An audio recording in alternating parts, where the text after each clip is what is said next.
Nesse vídeo, nós teremos um desafio que iremos enfrentar juntos. Descobrir que a minha esposa maravilhosa, abriu na corretora Clear em 2020 uma carteira. E entre 2020 e 2021, ela colocou alguns ativos. Que, meu Deus, alguns são horrorosos. Então, nesse vídeo, eu vou trazer para vocês que ativos são esses, se vale a pena mantê-los, se não, nós iremos vendê-los e quais ativos que nós iremos colocar na nossa carteira pública. Bem-vindo à Triângulo de Investimento. Meu nome é João Neto. Aqui a gente fala de investimento, mas de um jeito diferente e descontraído.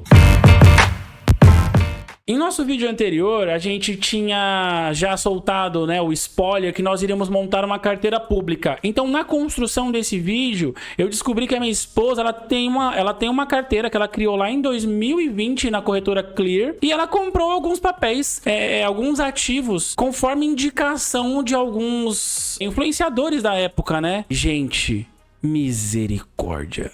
Alguns são horríveis, mas alguns são bons. Alguns quebram um pouco do que a gente entende como, assim, dentro da nossa estratégia, da nossa regra, mas assim, seriam aceitáveis. Outros são bem ruins e um é bem bom, né? Ela acertou bem bacana, foi bem interessante, tem um critério, é um ativo bem interessante, inclusive é um dos ativos mais negociados na bolsa hoje. Então eu vou trazer para vocês quais são esses ativos lá na corretora Clear. Ele é um aplicativo mais simples, é uma corretora também vinculada ao grupo da XP, né, junto com a Rico e a própria Clear.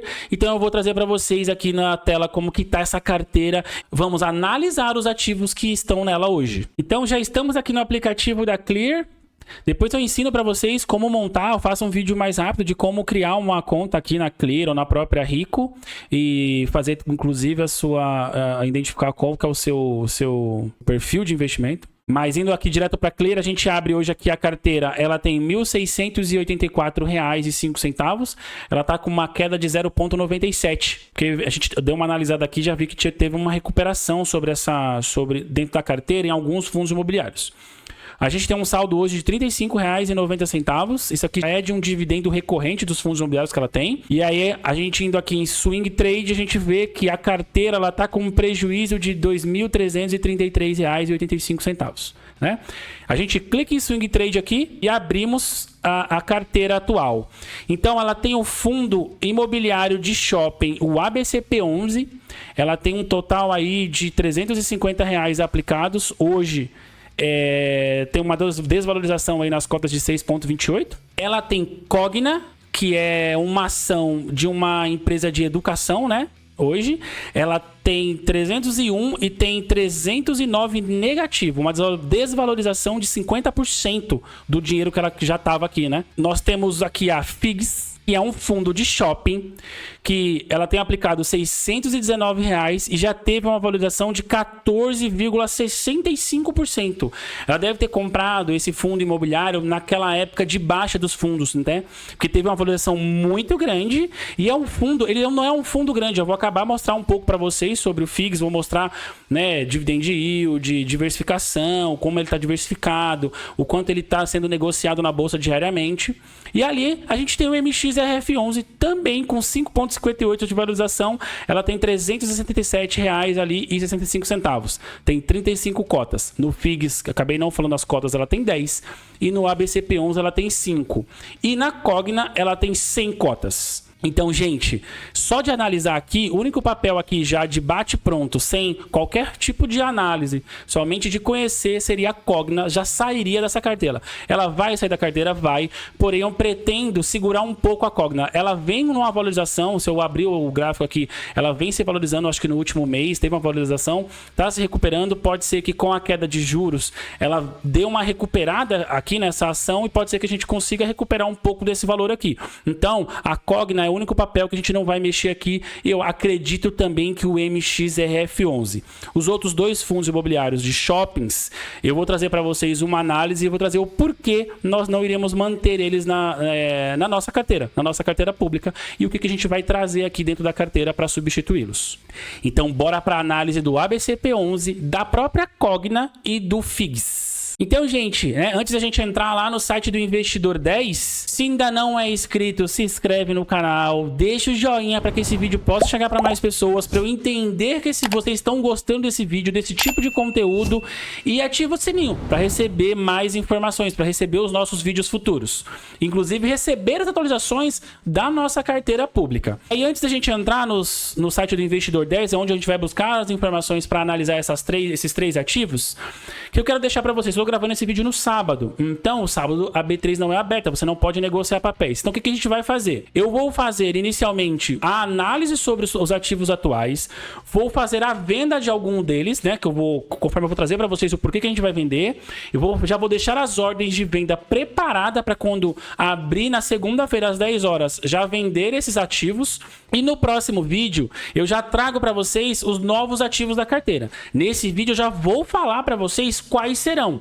Então, para o próximo vídeo eu já trago a carteira com os novos ativos. Então, vamos lá para o site do Investidor 10. Então, aqui no site do Investidor 10, gente, vamos para o nosso primeiro ativo, Cogna. Cogna, gente, é uma empresa voltada para educação. É uma das nossas maiores empresas voltadas para esse ramo de educação. Mas a Cogna tem sofrido muito, com os seus resultados.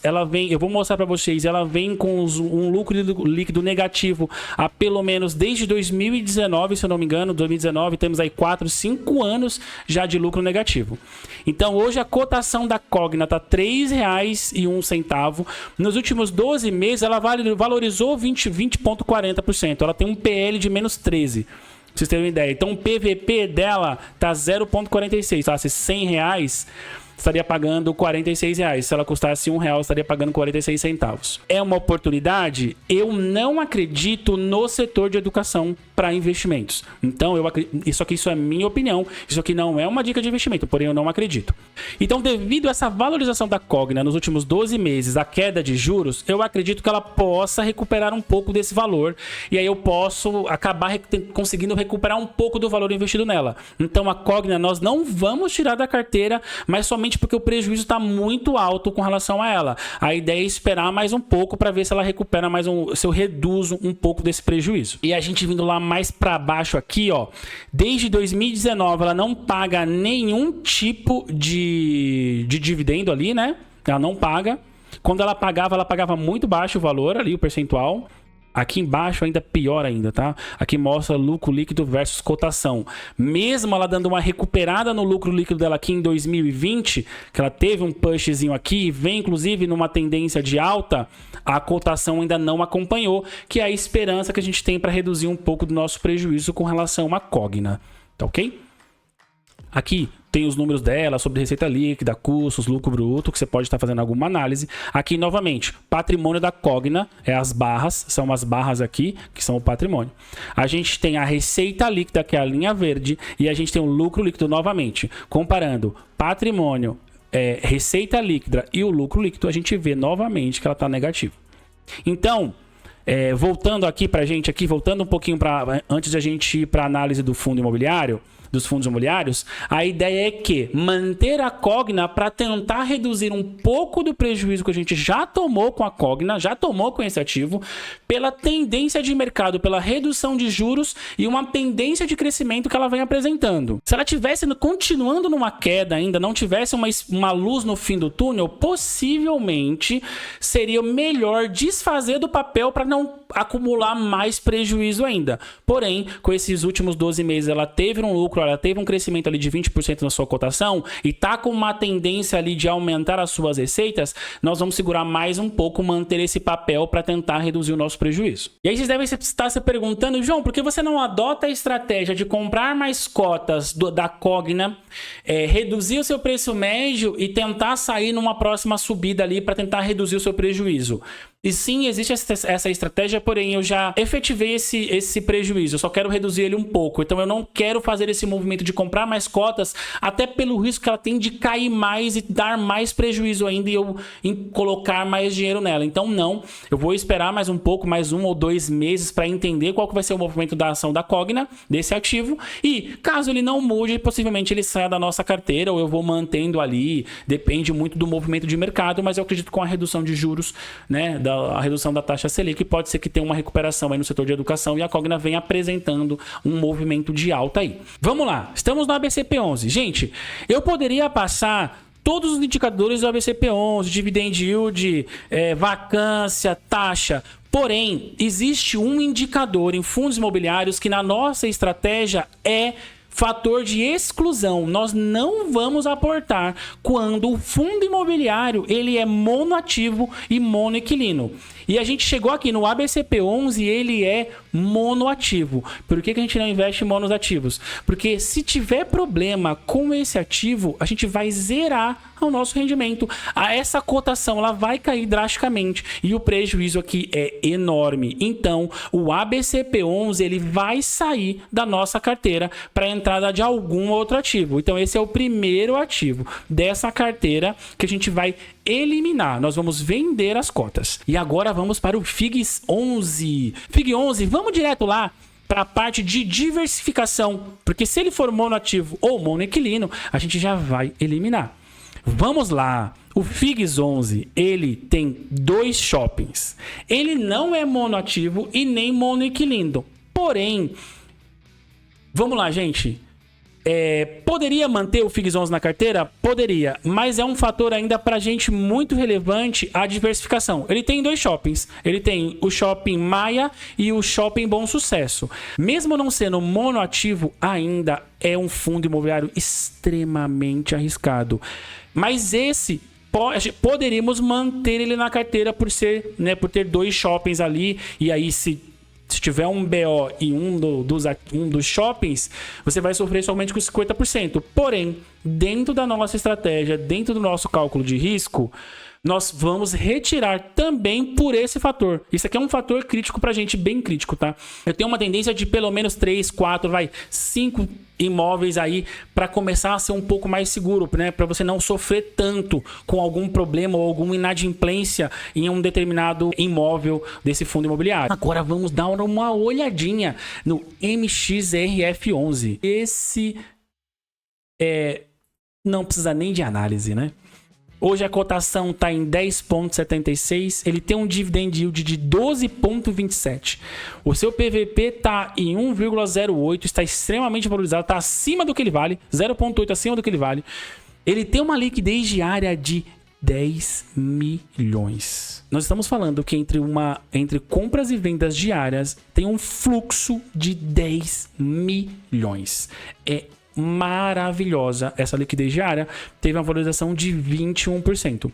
Para quem não conhece fundo imobiliário, o MXRF11 é um dos maiores fundos híbridos, né, da B3 hoje. Então é isso sobre a análise dos fundos que hoje estão na carteira. Então, no resumo básico aqui, tiraremos a BCP11, venderemos as 5 cotas e venderemos as cotas do FIGS. Vamos ver quanto que a gente vai ter de dinheiro para fazer o aporte. Mas como eu disse para vocês, gente, eu vou deixar a ordem de venda pronta na Clear, porque eu tô gravando esse vídeo no sábado, e aí conforme vender na segunda-feira eu faço a compra e no próximo vídeo eu trago para vocês já os outros ativos que a gente vai colocar na nossa carteira. Bora lá, gente, então rapidamente aqui, voltamos pro aplicativo aqui da Clear, né? Hoje a gente tem no ABCP11 R$350 e temos R$619 aqui no FIGS 11, dá um total de R$969, que esse é o valor que a gente vai redirecionar para outros aplicativos. Acabei fazendo aqui no aplicativo da Clear rapidamente as ordens programadas. Por quê? Porque quando eu espelho a tela, uma das opções ela não fica disponível no celular, então eu não estava conseguindo enxergar.